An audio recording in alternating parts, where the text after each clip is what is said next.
Welcome to the second part of our examination into the alarming world of Roch Moïse Thériault and his cult, the Anthill Kids. In the first installment, we navigated the murky waters of this terrifying community's origins, its warped religious framework, and Thériault's dark hold over his followers.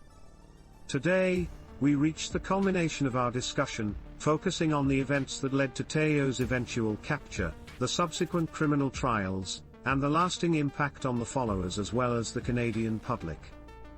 The events that unfolded over the years are a testament to the horrifying potential that exists when an individual combines manipulative skill with religious fervor. While the previous part dealt with the formation of the cult and the twisted dogmas that governed it, this segment will explore the horrifying consequences.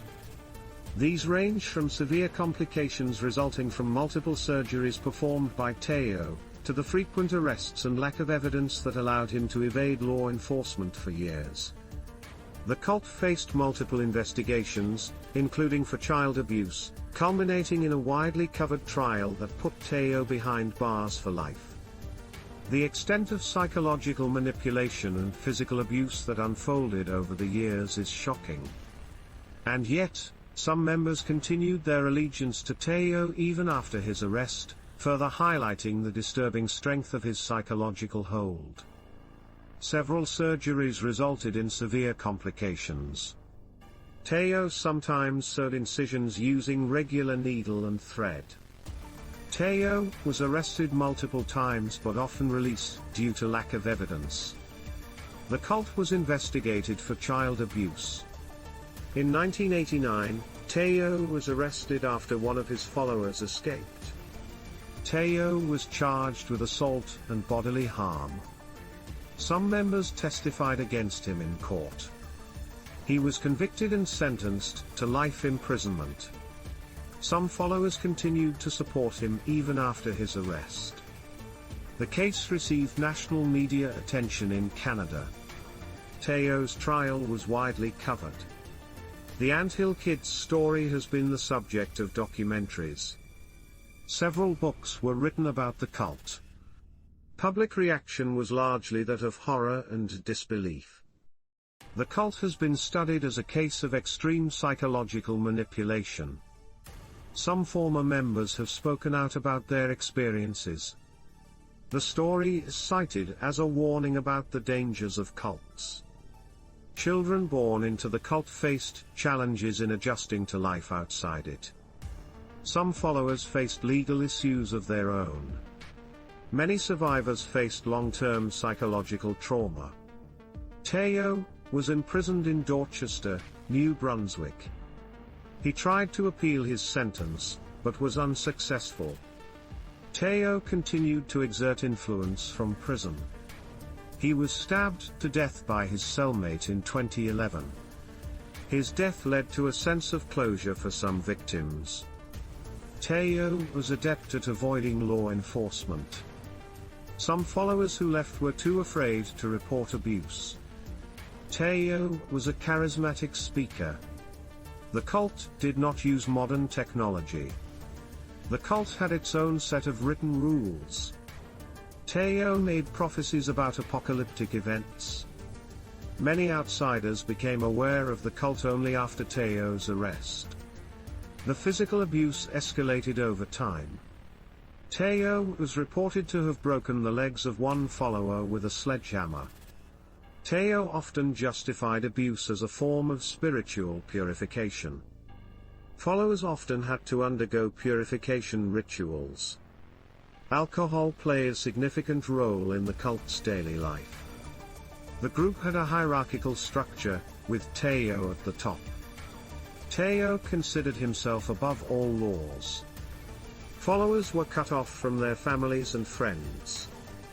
The cult became more extreme over time. Thériault read texts from various religious traditions. The Seventh-day Adventist Church disowned Thériault when he formed his own group. Some of Thériault's children were taken into protective custody. Followers were not allowed to seek medical help from the outside.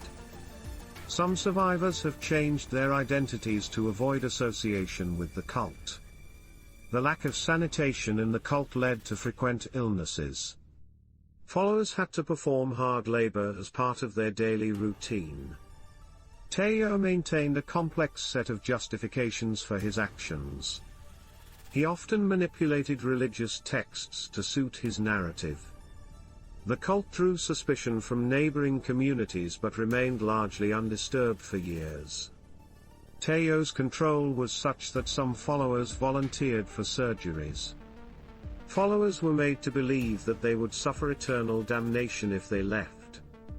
Thériault displayed erratic behavior, often changing rules and expectations.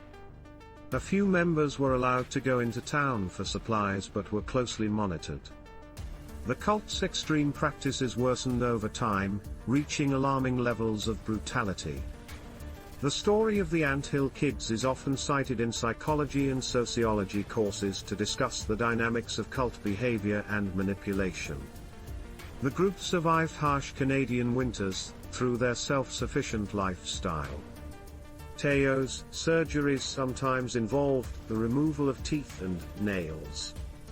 The case remains one of Canada's most notorious instances of a destructive cult.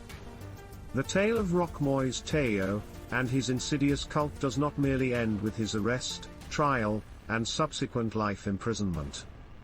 It continues in the studies, documentaries, and public discourses that aim to dissect this alarming social phenomenon. The case received a tidal wave of media attention in Canada, prompting a slew of documentaries and books, and often finds its way into psychology and sociology courses examining cult behavior. Public reaction to the horrors perpetrated by Thériault and his cult has been almost universally one of disbelief and horror, but the story also serves as a stark warning about the dangers inherent in the abuse of religious and psychological authority. Thériault's life came to an end in 2011 when he was stabbed to death by a cellmate, offering a measure of closure to some of his victims. The complexity and horror of his reign over the Anthill Kids should give us all pause, compelling us to scrutinize the psychological, spiritual, and socio-cultural factors that can converge to create such abhorrent situations. Thériault's case serves as a grim lesson in the human capacity for manipulation, blind obedience, and cruelty under the umbrella of spiritual guidance. For the survivors who endured unfathomable abuse and trauma, life continues to be a battle to reclaim their autonomy and heal from deep psychological scars. Their stories, as harrowing as they are, contribute to a broader understanding of the forces that make such tragedies possible, and remind us of the need for continued vigilance and education.